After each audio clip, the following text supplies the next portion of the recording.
It's terrible. A Colorado apartment building overrun by an armed group of men who local officials say are members of the dangerous Venezuelan gang Tren de Aragua.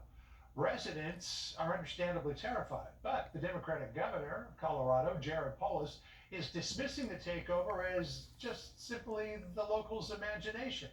Joining us now is Cindy Romero. She used to live in that very apartment building. She is now in her new apartment, which is outside of Aurora. I believe it was your doorbell camera video that we have been watching for the last few days of what appear to be gang members, heavily armed, trying to get into the apartment across the hallway from yours.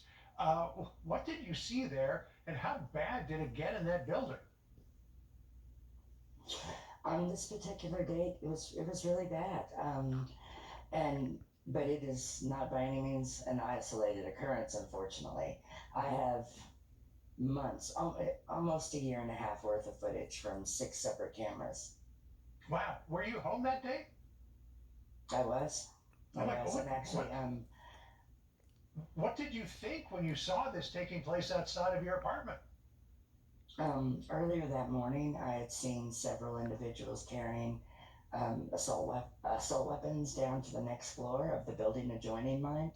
Um, and I reported it to the police. So all day we were nervous and on high alert anyway, because they told us that they really couldn't do anything unless something happened. And we Wait, were just waiting all day for it to happen. We knew it was coming.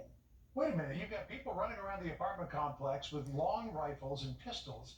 You call the police, and the police say they couldn't do anything about it? They said they weren't coming. They called me about an hour and a half later, and they said, I apologize, but we will not be there. Did they give a reason? The reason was there was an ongoing investigation that they didn't want to interfere with. I assume there was surveillance of some sort going on. Um, but they never did show up. And then that night when the shooting broke out about 11:20 that evening, we again called 911 frantically, please come help us. We didn't get a response for an hour and a half.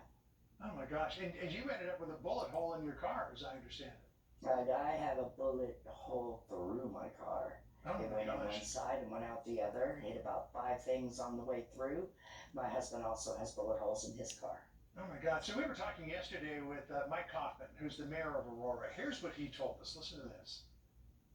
These gangs apparently are attracted to where there's a concentration of Venezuelan migrants, and so they've in fact have kind of pushed out the property management through intimidation, and then collected the rents. And arrests have been made, but these operations are still ongoing. So you got to the point, Cindy, where you said, we can't do this anymore. We've got to get out of here. And it was City Councilwoman Danielle Jurinsky who helped you get out. Tell me about that. Yes, absolutely. We were actually talking to a reporter from Fox Hmm. outside of that shooting that the next morning, and he was actually the one that connected us with Councilwoman Jorinsky, who has Yeah. been amazing. My first conversation with her, she said, "Do you still live there?" And I said, "Yes." And she said, "I'm going to get you out of there." Wow. So She said, "I'm Governor, going to make it my work." so you're singing her praises. In the meantime, the office of Governor Jared Polis is saying she's making all of this up. Listen to what his spokesman said. According to police intelligence, this purported invasion, I guess, of these apartment buildings is largely a feature of Danielle Jurinsky's imagination. What do you say to that? You can't fake video, and Polis wouldn't last 5 minutes on that property. Wow. Here's what Not five Danielle minutes. here's what Danielle said about it. Listen to this. I absolutely did not make any of this up. I love that that is how our governor has quickly rushed in to say that that's the actual problem here. But the actual problem here are his weak policies that have turned this state into a breeding ground for this gang activity. Cindy, why do you think the governor's office has got its head stuck firmly in the sand over this issue? They don't want to admit that they're part of the problem. It's the administration who we count on to make the rules for us, to make the guidelines that we go by. I call 911, no help comes for me.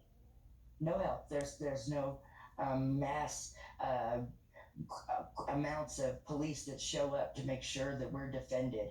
Nobody showed up to help me. I didn't have a bulletproof vest.